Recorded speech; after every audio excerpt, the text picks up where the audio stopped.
እግዚአብሔር ራሱን ያለ ምስክር ምን አላለም ይላል? አልተወም። እንዴት ነው እግዚአብሔር ያለ ምስክር ራሱን ያልተወው? ሰዎች ታመው እየፈወሰ፣ ወድቀው እያነሳ፣ መንገድ ጠፍቷቸው መንገድ እያሳያቸው፣ ሞተው ሕይወት እየሰጣቸው፣ ኃጢአተኞች ሆነው ይቅር እያላቸው፣ ዋጋ ቢስ ሆነው ዋጋ እየሰጣቸው። ምስክሮቹ እነማን ናቸው? ሂዝ ቴስቲሞኒስ እነዚህ ሰዎች ናቸው። ግን እነሱ ደግሞ ዊትነስ መሆን አለባቸው። እግዚአብሔር ብዙ ማስረጃ እያለው ማስረጃ እንደሌለው መሆን የለበትም። እኔና እናንተ ማስረጃዎቹ ነን፣ ኤቪደንስ ነን ለእግዚአብሔር ቸርነት፣ ለእግዚአብሔር መልካምነት፣ ለእግዚአብሔር መሐሪነት፣ ለእግዚአብሔር መሪነት፣ ለእግዚአብሔር አቅራቢነት። አላቀረበልንም? አቅርቦልናል። በየወሩ ሂደን ደሞዝ ተቀብለን ስንበላ መስሪያ ቤቱ አይደለም ያቀረበልን፣ መርቶናል እግዚአብሔር። እኛ ማስረጃዎች ነን ለምህረቱ፣ ለአቅራቢነቱ፣ ለጠባቂነቱ፣ ለመሪነቱ ማስረጃዎች ነን። እግዚአብሔር አይታይም፣ ግን ማስረጃን ይሰጣል። አንተ ማስረጃ ነህ፣ አንቺ ማስረጃ ነሽ። ግን አንተም አንቺም እኔም ተራራ አይደለንም፣ ድንጋይ አይደለንም፣ እጽዋት አይደለንም። መናገር ይጠበቅብናል፣ መናገር ይጠበቅብናል። ክብር ለስሙ ይሁን። ለምሳሌ ሳምራዊትን ሴት ታስታውሳታላችሁ። ስለ ኢየሱስ የሰጠችው ምስክርነት በከተማ ለሚኖሩ ብዙዎች የመዳን ምክንያት ሆናለች። ለኢየሱስ ክርስቶስ እርሷ ማስረጃ አቀረበች፣ ምስክር። እሷ የመጀመሪያ ምስክር ነች። ሄዳ በጆሮዋ ሰምታለች፣ በዓይኗ አይታለች። ስለዚህ ወደ ከተማዋ ሮጠችና ምስክር ሆነችው። በወሬ አይደለም የሰማችው። እኔና እናንተ በወሬ አይደለም የሰማነው። እግዚአብሔር በተጨባጭ ሁኔታ ወደ ህይወታችን መጥቷል አይደለም? ማን ነው ታዲያ ለሱ ማስረጃ የሚሆነው? እኛ ዝም ካልን። ስለዚህ እግዚአብሔር በረከቱንም በዚህ ውስጥ ነው ያስቀመጠው፣ ሽልማቱንም በዚህ ውስጥ ነው ያስቀመጠው። ዮሐንስ ወንጌል ምዕራፍ 4:39 ሴቲቱም ያደረኩትን ሁሉ ነገረኝ ብላ ስለመሰከረችው ቃል፣ ስለ ምስክርነቷ ቃል ከዚያች ከተማ የሰማርያ ሰዎች ብዙ አመኑበት። በሷ ምስክር ቃል ብዙዎች ምን አሉበት? አመኑበት። ብዙዎች አመኑበት። እሷ እኮ ሄዳ ብዙ እውቀት የላትም። ኢየሱስ ሊሞትላችሁ መጣ፣ ሊሰቀልላችሁ ነው፣ ከዛ ልድኑ ነው ሚል መናገር አትችልም። ግን ቢያንስ ግን ከጭንቀቷ አገላግሏታል፣ መውጫውን አሳይቷታል። ገና እኮ ብዙ ነገር የገባት ሴት አይደለችም። አንድ ግን የሆነላት ነገር አለ። ስትሄድ እኮ በቃ ያለብኝን ጉድ የነገረኝን ሰው ነው ያለችው። በቃ ጥያቄን የመለሰልኝን ሰው። ጥያቄ ነበረባት። ስንት ጥያቄ ተመልሶልን፣ ለአንድ ሰውም ግን ሄደን ጥያቄን የመለሰልኝን ሰው ልንገርህ ብለነው አናቅም። ስለ ትምህርት ቤት ሪኮመንድ እናረጋለን፣ ምግብ ቤት ሪኮመንድ እናረጋለን፣ ካፌ ሪኮመንድ፣ ሆስፒታል ሪኮመንድ እናረጋለን። ዶክተር በጣም ስም ጠርተን በማዋለድ ዶክተር እንትናን የሚመስለው የለም እንላለን። ግን ኢየሱስንስ እንዴት ነው? እግዚአብሔርንስ እንዴት ነው? እንዲያው አድርጋችሁ ታውቁ ይሆን ወይ? ኃይል አለ በዛ ውስጥ። የእናንተ መልክ፣ የእናንተ ቁመት፣ የእናንተ ዕውቀት አይደለም የሚወስነው። ይሄ እግዚአብሔር መንገድ ነው። እግዚአብሔር ሰዎችን ኤቪደንስ የሚሰጥበት። ተራሮችን አስቀምጦ እግዚአብሔር የሚያመካኙት የለም አለ። ላለማመናቸው ምን የሚሉት የለም፣ የሚያመካኙት የለም። ሮሜ ምዕራፍ 1 ስታነቡ ከፈጠረው ፍጥረት ጀምሮ የማይታየው ኃይሉ የዘላለም ክብሩ ተገልጦ ይታያል እና ምንም እኔን ስላለማመለካቸው የሚያመካኙት የለም አለ። አሁንም ደግሞ ስላለመዳናቸው አንተ፣ እኔ፣ አንቺ እያለን እግዚአብሔር የሚለው ስላለመዳናቸው እኔን ምንም የሚጠይቁኝ ነገር የለም። ለምን? ብዙ ኤቪደንሶችን ሰጥቻለሁ። ወይዘሮ እንትና ከዚህ ድናለች፣ አቶ እንትና ከዚህ ነገር ወጥቷል። ብዙ ኤቪደንሶች አሉት እግዚአብሔር አዳኝ ስለመሆኑ፣ አቅራቢ ስለመሆኑ፣ ፈዋሽ ስለመሆኑ፣ ታዳጊ ስለመሆኑ፣ ነፃ አውጪ ስለመሆኑ፣ እረፍት ሰጪ ስለመሆኑ፣ መሐሪ ስለመሆኑ በጣም ብዙ ተጨባጭ፣ ኢየሱስ ክርስቶስ አዳኝ ስለመሆኑ ብዙ ተጨባጭ ምስክሮች አሉት። ብዙ ምስክሮች አሉት። እቺ ሴት አንድ ቀን ነው ከኢየሱስ ጋር የተገናኘችው። ያን ኢንካውንተሯን ግን ይዛው ወደ ከተማ ሄደች። ያችን ኢንካውንተር ኑ ጉዴን ሁሉ የነገረኝን ላሳያችሁ አለች። እኛ ግን ማት ነገር ይዘን እንዴት ነው? ስለዚህ ህይወታችን የእግዚአብሔርን አብሮነት የመለማመድ ነገራችን ሊሚት ያደርገዋል ሳናቅ ማለት ነው። የሰማርያ ሰዎች ወደ እርሱ መጡ። ከዛ የተነሳ በመጡ ጊዜ በእነርሱ ዘንድ እንዲኖር ለመኑት።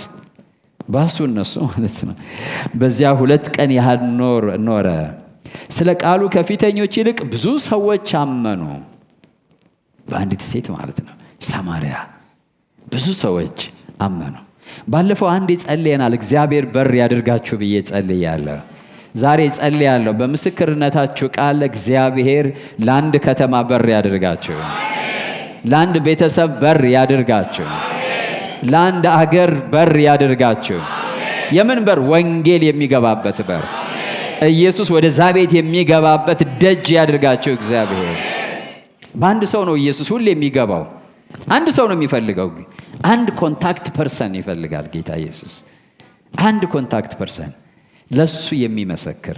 የተፈወሰውን አይነ ስውር ታስታውሳላችሁ? ዮሐንስ ወንጌል ምዕራፍ 9 ቁጥር 25 ላይ ቀላል ምስክርነት ነው የተናገረው፣ ግን ፈሪሳውያን ሊቋቋሙት አልቻሉም። የምስክርነት ኃይሉ ምን ላይ ነው ብትሉ፣ ፈርስት ሃንድን መቋቋም የሚችል የለም። ወሬን መቋቋም ይቻላል። ቲዮሪን መቋቋም ይቻላል። በቲዮሪ ማለት ነው። አንተም ያላየውን ታወራለህ፣ ያኛውም ያላየውን ያወራል። የኔ ያላየሁት ካንተ ካላየኸው ይበልጣል እንባባላለን። ወደ ምስክርነት ስንመጣ ግን ወደ ምድር ነው የምንመጣው። ወደ ተጨባጭ ነገር ነው የምንመጣው። እኔ በዓይኔ እኮ አይቻለሁ ስትሉ ክርክሩ ያበቃል ማለት ነው። ቀምሻለሁ ስትሉ ክርክሩ ያበቃል ማለት ነው። እነዚህ ፈሪሳውያን ማለት እየተከተሉ ሁልጊዜ ንትርክ የሚፈጥሩ የሚከራከሩ ሰዎች ናቸው። ነገር ግን ይሄ አይነ ስውር ምን አላቸው? ቀላል መልስ ሰጣቸው። ምዕራፍ 9 ቁጥር 25 ዮሐንስ ወንጌል ላይ ኃጢአተኛ መሆኑን አላውቅም አለ። እናንተ ትላላችሁ አይ ዶንት ኖ ይሄን ነገር። እነሱም እናውቃለን ብለው የሚናገሩት ምንድን ነው የሚያውቁት? ኃጢአተኛ ነው። ለምን? በሰንበት ምን ብሏል? ፈውሷል። እሱ ደግሞ እኔ ግን ኃጢአተኛ መሆኑን ምን አልልም አለ፣ አላውቅም። እውር እንደነበርኩ አሁንም እንዳይ ይሄን አንድ ነገር አውቃለሁ። እስኪ በሉ እኔ ብዙ ነገር ማወቅ አይጠበቅብኝም በሉ እስኪ። ብዙ የሥነ መለኮት ትንተና መስጠት አይጠበቅብኝም። ስለሆነ ነገር ቢጠይቋችሁ አላውቅም ማለት ትችላላችሁ። I don't know this thing በእውነት ማለት ትችላላችሁ። ግን አይ ነው አንድ ነገር ግን አውቃለሁ፣ ድኛለሁ። ይሄ ሰውዬ እንደዛ ነው ያለው። ሊቋቋማቸው አይችልም በክርክር። እነዚህ ፈሪሳውያን ናቸው፣ በትምህርት በጣም የተራቀቁ ናቸው። ግን ሊቋቋሙት የማይችሉት ነገር አንድ ነገር ነው። እናንተ የምትሉትን አላውቅም፣ ነገር ግን አንድ ነገር አውቃለሁ። አላይም ነበር፣ አሁን ግን አያለሁ። አንድ ነገር አውቃለሁ፣ ፈዋሼ ነው። ዘን ይፈውሰኛል ካላችሁ እናንተም ይፈውሳችኋል ማለት ነው እኮ። አልፈወሰህም ብሎ ሊክድ የሚችል የለም።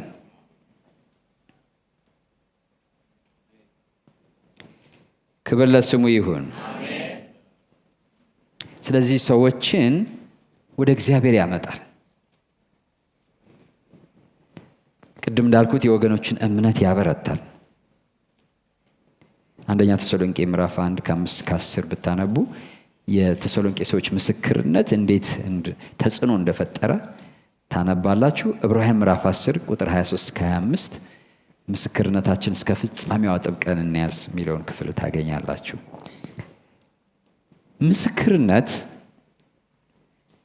ምስክርነት ማለት ቴስቲሞኒ እና ምስክር መሆንና መመስከር በመንፈሳዊ ጦርነት ውስጥ ትልቅ መሳሪያ ነው። ትልቅ መሳሪያ ነው። ያው ቅድም ጠቅሰነዋል። ራዕይ ምዕራፍ 12 ቁጥር 11 ላይ ከበጉ ደምና ከምናቸው የተነሳ ይላል፣ ከምስክርነታቸው ቃል የተነሳ ምን አደረጉት ይላል? ድል ነሱት ይላል።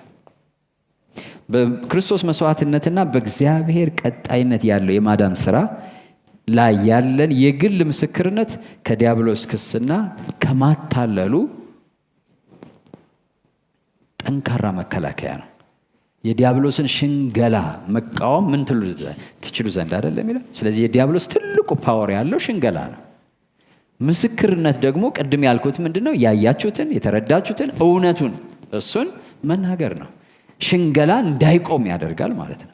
የዲያብሎስን ምን ልበላችሁ ኃይል የሚያሽመደምደው የአንደበታችን ምስክርነት ነው። ያመንነውን፣ የቀመስነውን፣ ያየነውን፣ የምናቀውን። በነገራችን ላይ ዳዊት በጎልያድ ፊት ያደረገው እንደዛ ነው። ዳዊትና ጎልያድን ስታዩ በጣም ጎልያድ ከዛ በፊት ደፍሮ የሚናገረው የአምላኩን አምላክነት፣ የአምላኩን ጌትነት፣ የእርሱን ደግሞ የእግዚአብሔር ሕዝብነት ደፍሮ የሚናገር ሰው አልተገኘም።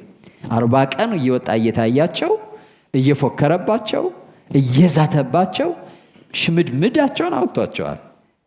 ንጉሱን ጨምሮ ማለት ነው፣ ሳኦልን ጨምሮ። ሳኦል በጣም ቁመቱ ትልቅ ነው፣ ግዙፍ ነው፣ ያማረ ነው። እሱ ግን ምንም ሊል አልቻለም። ዳዊት ግን መጣና የምስክርነቱን ቃል መናገር ጀመረ። በመጀመሪያ ሲጀምር ያኔ ከድብ እና ከአንበሳ ምን ያለኝ አለ? ያዳነኝ አለ። ሁለተኛ ሲቀጥል ደግሞ ይህ የእስራኤል አምላክ አለ። ጌታ ስሙ የተባረከ ይሁን። የማን አምላክ? እኔ የምመጣብህ በተገዳደርከው በማን ስም ነው አለ? በእስራኤል አምላክ የሚለው ልዩ ነው። በነገራችን ላይ ለነሱ አውዱ ትልቅ ነው። የእስራኤል አምላክ የሚለው እኛ ልክ ኢየሱስ ክርስቶስ የእግዚአብሔር ልጅ እንደምንለው ማለት ነው።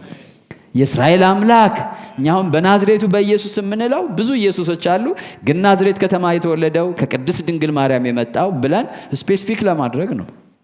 እርሱ ያድናል። ጌታ ስሙ ይባረክ። እሱ ደግሞ በእስራኤል አምላክ ሲል አንድ አምላክ ብቻ ነው ያለው ብሎ እየመሰከረ ነው። ምክንያቱም ከነዚህ ሁሉ ጀርባ ምክንያቱም በአማልክቶቹ ስም ረገመው ይላል አይደለም? አማልክቶች ይዞ ነው የመጣው። ይሄ ደግሞ የእስራኤል አምላክ ይዞ ነው የመጣው። የመጀመሪያው ነገር ያደረገው የአፉ ምስክርነት ነው። ስለ እስራኤል አምላክ መሰከረ በድፍረት በጎልያድ ፊት። ጎልያድ በነገራችን ላይ ያኔ አብቅቶለታል። ጠጠሯ የመጨረሻ ናት። ያለቀ ስራ መስሪያ ናት። አብቅቶለታል። ያን እኔ ውሻ መሰልኩህ እንዴ ምናምን እንትን ይዘብኝ የመጣው ምናምን አለ ማለት ምን ማለት ነው? እኛ በዓይናቸው ፊት እንዳንበጣነን እንዳሉት እኮ ተገላበጠ ነገር። ይኸው ባፋቸው ምስክርነት። ክብር ለጌታ ይሁን። እየሰማችሁ ነው ወይ? ባፋቸው ምስክርነት የጎልያድ ሟሸሸ። ባፉ ምስክርነት እኔ ውሻ መሰልኩህ ሲል በውስጡ ሳያውቀው ምን መስሏል ማለት ነው? ምክንያቱም መጀመሪያ አንበሳና ድብ ጠራበታ። እንዴ ዝም ብሎ እኮ ውሻ አልጠራም። በነገራችን ላይ አንበሳና ድብ ጠራበት። አንበሳና ድብ ሲጠራበት እኔማ ምንድን ነኝ ማለቱ ነው? ውሻ ነኝ። በዚህ ሰው አይን ፊት እኔ ምንድን ነኝ? ውሻ ነኝ። አብቅቶለታል። አብቅቶለታል። የመንፈሳዊ ውጊያ ጉልበታችን ነው። ለዛ ነው መዝሙረ ዳዊት ላይ 100 ስንት ነው? 45 የእግዚአብሔር ምስጋና በጉሮሯቸው ሰይፍ በእጃቸው ነው አለቆችን ያስሩ ዘንድ አይደለም የሚለው። በመንፈሳዊ ውጊያ ውስጥ ትልቁ ኃይላችን የኛ ይሄ አይደለም። ስፖርት ቤት ብንሰራ ጡንቻ ብናዳብር ሰይጣን ይስቅብናል። እንድች ነው የሚያሽከረክረን። እንዴት እንደሚያሽከረክረን ልንገራችሁ። እዚህ አርብ ላይ ማየት ነው። በጣም ወፍራም ሰዎች መጥተው እንዲገንደስ ብለው አፍረን ወስደን ወንዶችን ራሱ ልብስና ለብሳቸው አይታችሁ ታውቃላችሁ? እሱ የሚያሳየው መንፈስና ስጋ ምን ያህል ልዩነት እንዳለው ነው። ያን ሰው ታገለው ብትሉኝ እኔ ምንም ላደርገው አልችልም። እጄን ዘርግቼ ግን በሰከንድ ግልብጥ ብሎ እንዲህ ብሎ ይወድቃል። ከዛ ይሄ ስለሚያሳፍረን ሩጠን እንደ ሴት ልጅ እናለብሰዋለን። እና በጡንቻ በስጋ ታምነህ ብትሄድ በዲያብሎስ ፊት እንደዛ ነው የምትሆነው። በቀላሉ ገልብጦ ይጥልሃል ማለት ነው። ነገር ግን በእግዚአብሔር ላይ ያለህን መታመን፣ በበጎነቱ ላይ፣ በቸርነቱ ላይ፣ ባዳኝነቱ ላይ፣ በመልካምነቱ ላይ፣ በእረኝነቱ ላይ እኔ ነኝ ብሎ በመሰከረው እውነት ላይ ያለህን እኔ I am the first hand evidence ብለህ a witness ብለህ እኔ ምስክር ነኝ ብለህ ስትቆም እግዚአብሔር ካንተ ጋር ይቆማል፣ ካፍ ቃል ጋር ይቆማል።